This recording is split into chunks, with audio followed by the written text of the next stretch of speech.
Ma'am, open your bag. We believe you've concealed merchandise. I'm the Director of Loss Prevention for Harrison Department Stores. I train people on these procedures, and you're violating every single one. Sure you are. Open the bag or I'm calling the police. Then call them. Tell them you just accused Danielle Morris of shoplifting. I'll wait. The ceiling-mounted security camera above Register 7 at the Pemberton's department store on Westfield Boulevard in Charlotte, North Carolina, recorded everything that Sunday afternoon at 3:47 p.m.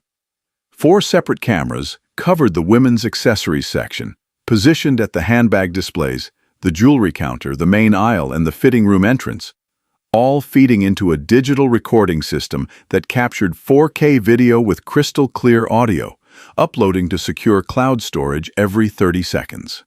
The air conditioning hummed at full blast against the August heat outside, where the parking lot asphalt had gone soft and the temperature had already hit 94 degrees by early afternoon.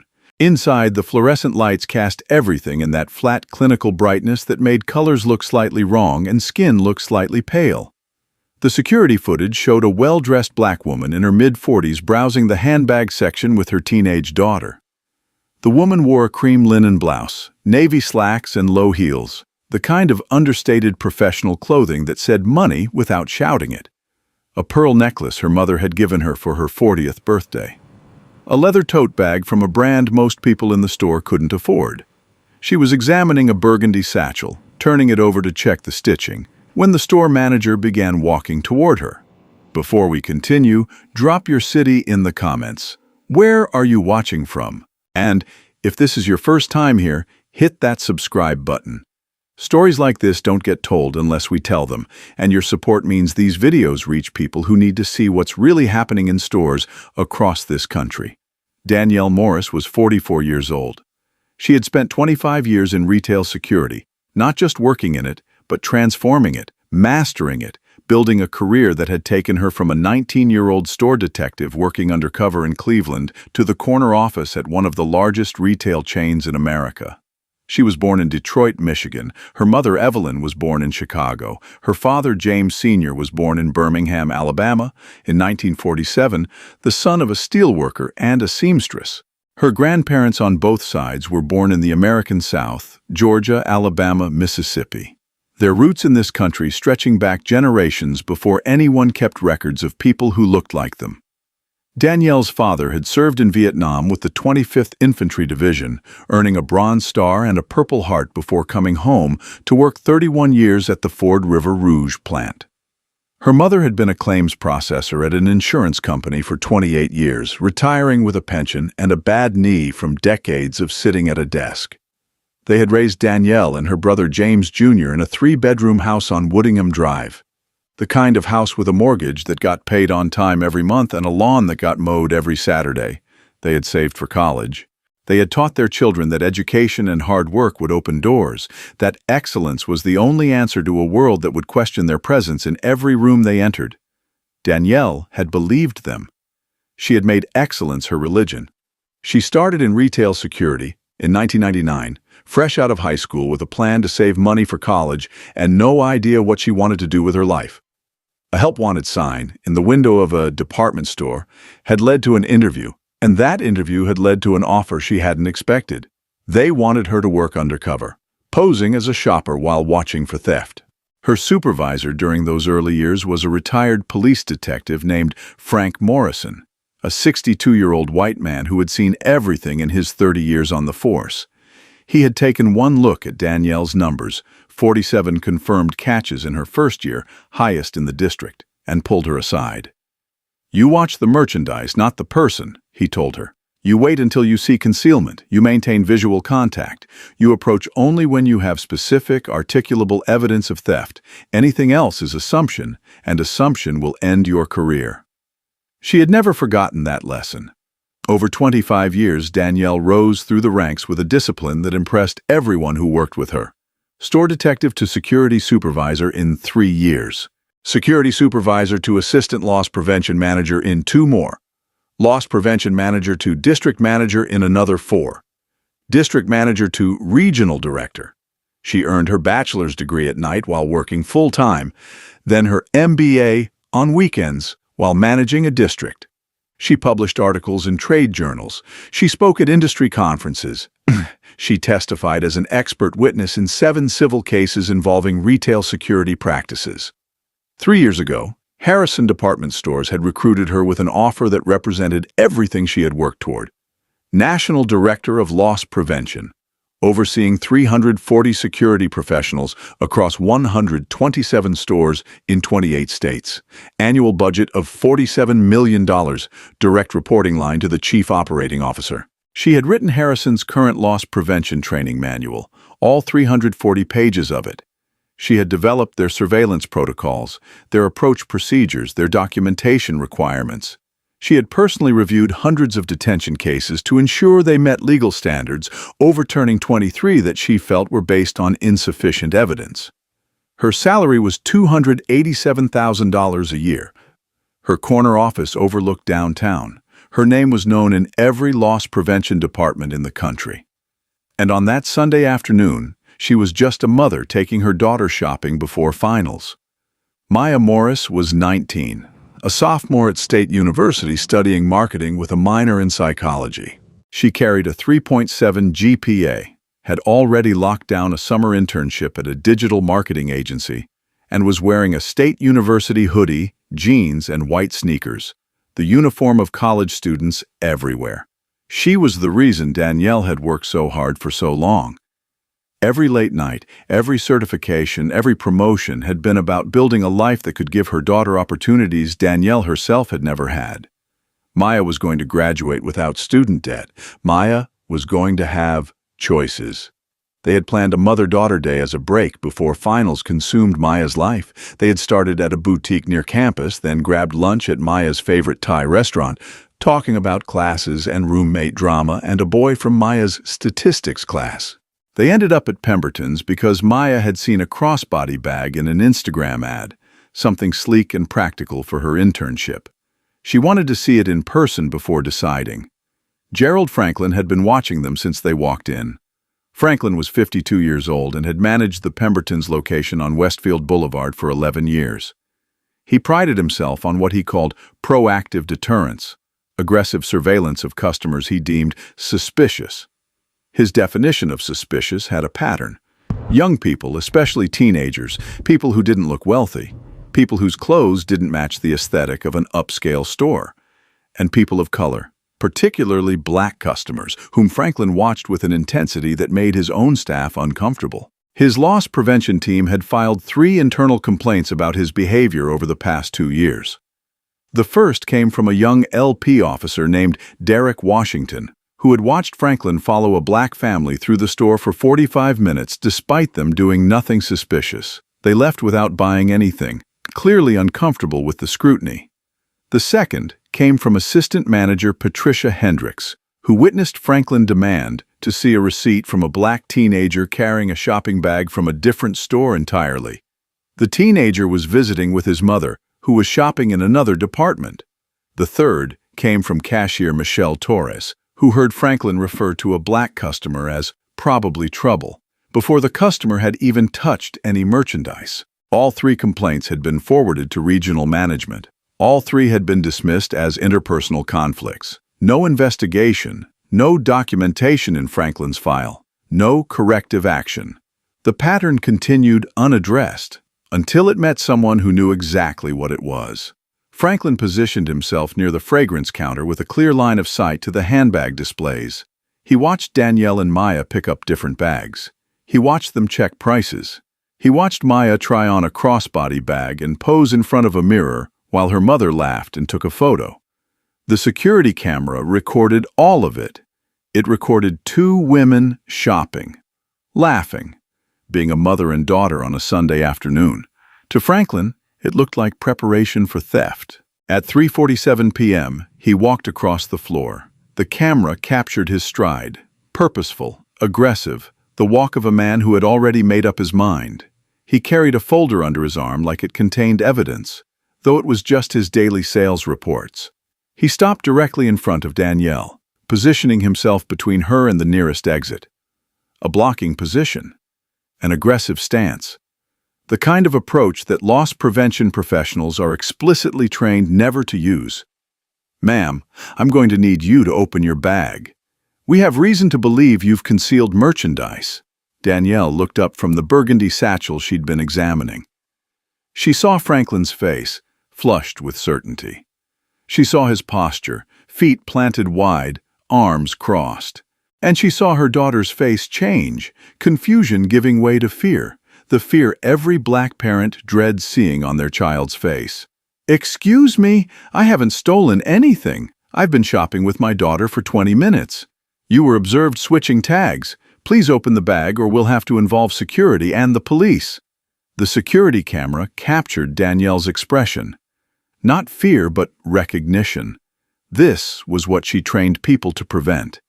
This was the exact scenario she used in her seminars as an example of what never to do. "I did not switch any tags. I'm a paying customer, and I'd like to see what evidence you have before I open anything."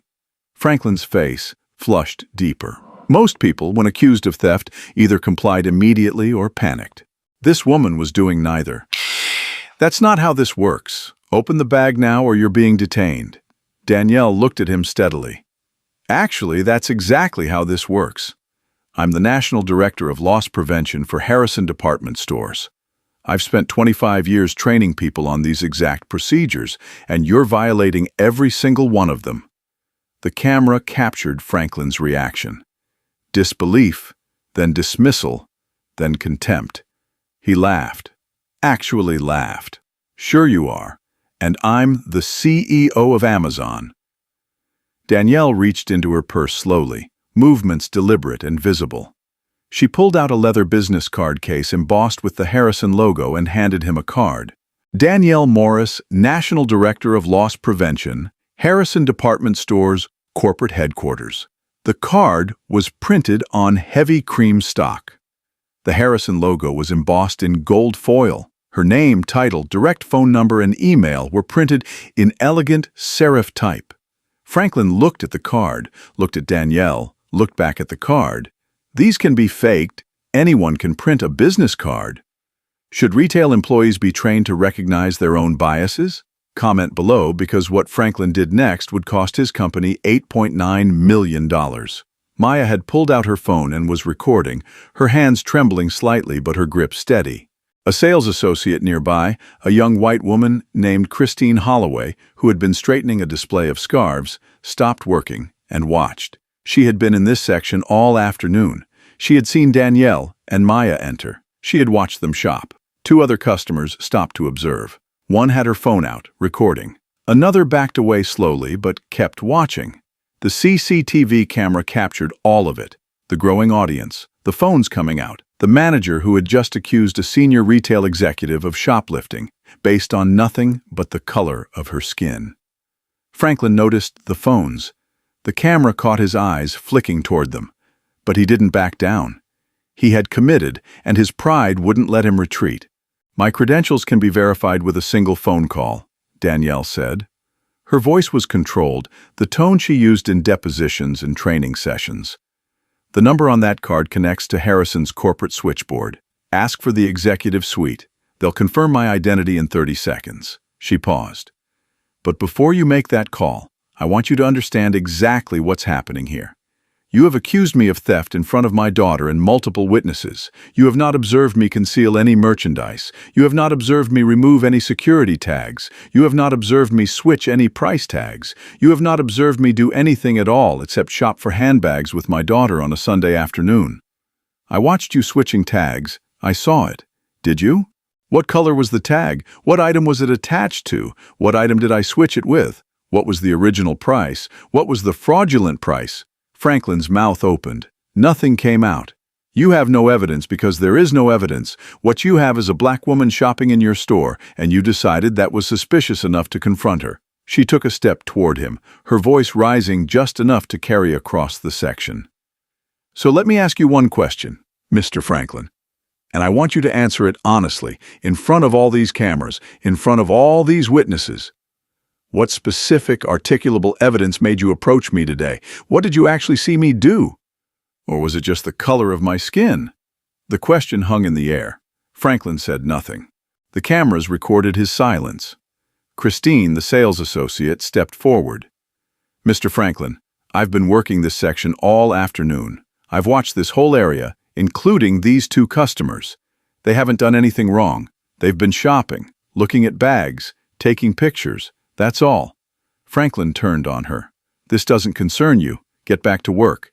"Actually, it does, because I'm going to be a witness when this woman sues the company." The body camera on one of the security guards who had just arrived captured Franklin's face going from flushed red to pale white. Two uniformed security guards approached from the back of the store. The larger one, a man in his 30s with a military bearing, spoke first. "What's going on here?" Franklin pointed at Danielle. "She's refusing to cooperate with a loss prevention investigation." Danielle addressed the guards directly. "My name is Danielle Morris, National Director of Loss Prevention for Harrison Department Stores. For the record, it is currently 3:54 p.m. on Sunday, August 14th. I am being wrongfully accused of theft by store manager Gerald Franklin at the Pemberton's location on Westfield Boulevard in Charlotte. I have offered my credentials for verification. They have been refused. Multiple witnesses are present, and this interaction is being recorded by security cameras and bystander phones. I have committed no crime. I am requesting the contact information for your corporate office and copies of all surveillance footage from the past 30 minutes.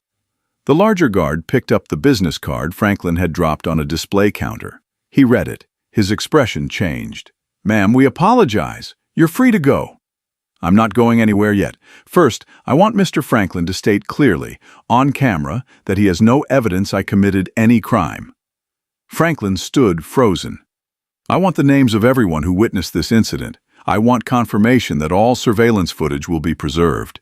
And I want to speak with your general manager, your regional manager, and whoever is responsible for loss prevention training at this location." The general manager arrived within 5 minutes. A woman named Patricia Okafor, whose face shifted from confusion to horror as she took in the scene. The regional manager was conferenced in by phone, then corporate. Within 2 hours, Danielle had spoken directly with Pemberton's chief operating officer, a man named Richard Hartley, who apologized repeatedly while trying to understand how his store manager had just created a multi-million-dollar liability. The lawsuit was filed 4 weeks later in federal district court. Danielle Morris and Maya Morris versus Pemberton's Department Stores, Incorporated, and Gerald Franklin individually.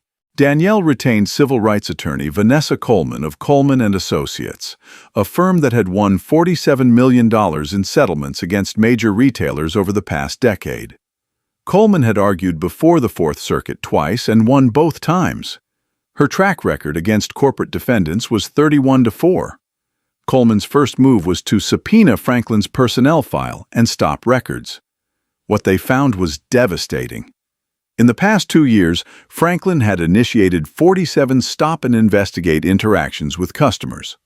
Of those 47, an astonishing 38 involved customers of color, 81%, despite the store's customer base being only 23% non-white.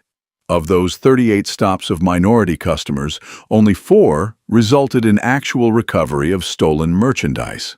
The other 34 were false accusations against innocent shoppers. Franklin's hit rate on white customers was dramatically different. Of his 9 stops of white customers, 6 had resulted in recoveries. The 3 internal complaints were subpoenaed.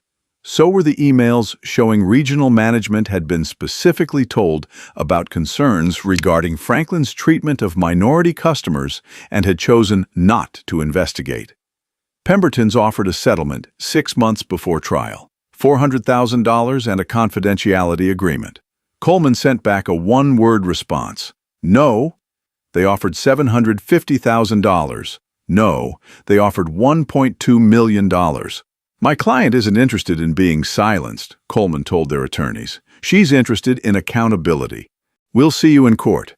The trial lasted 2.5 weeks in federal court in Charlotte, before a diverse jury in a city with a long history of civil rights litigation. Danielle testified for 2 full days.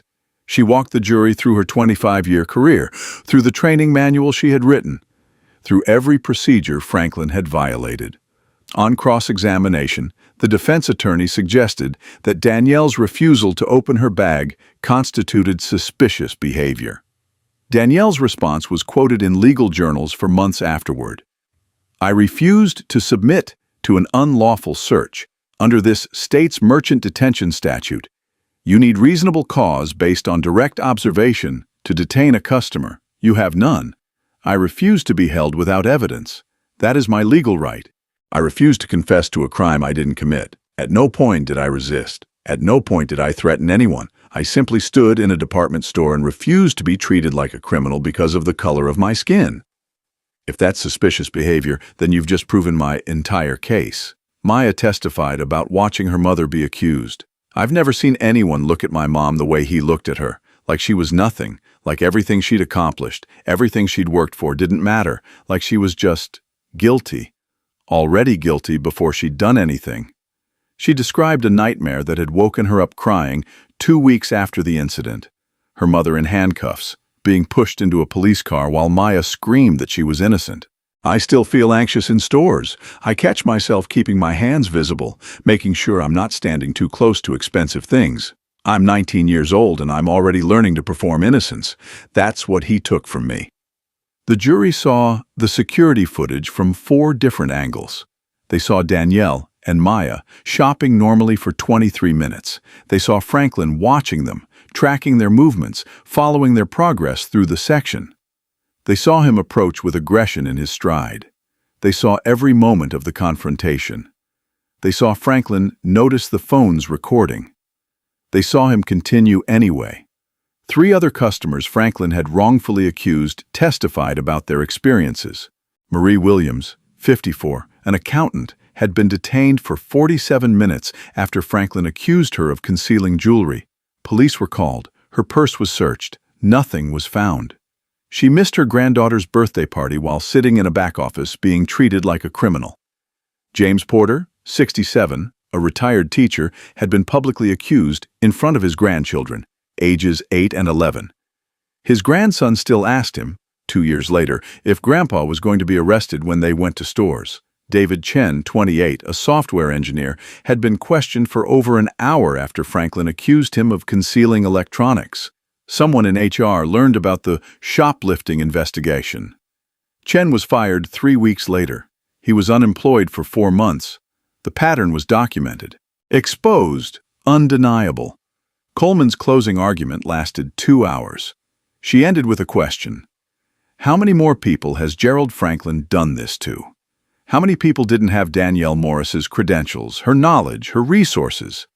How many people were too scared to fight back, too traumatized to file complaints, too beaten down by a system that treated their innocence as suspicious? 34 false accusations in 2 years, 34 people whose only crime was shopping while black or brown. And Pembertons knew. They were told. They chose to do nothing. That choice has a price.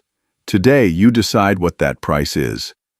The jury deliberated for 6 hours and 40 minutes. When they returned, the courtroom fell silent, liable on all counts. The damages phase took another 3 days. The verdict, $8.9 million total.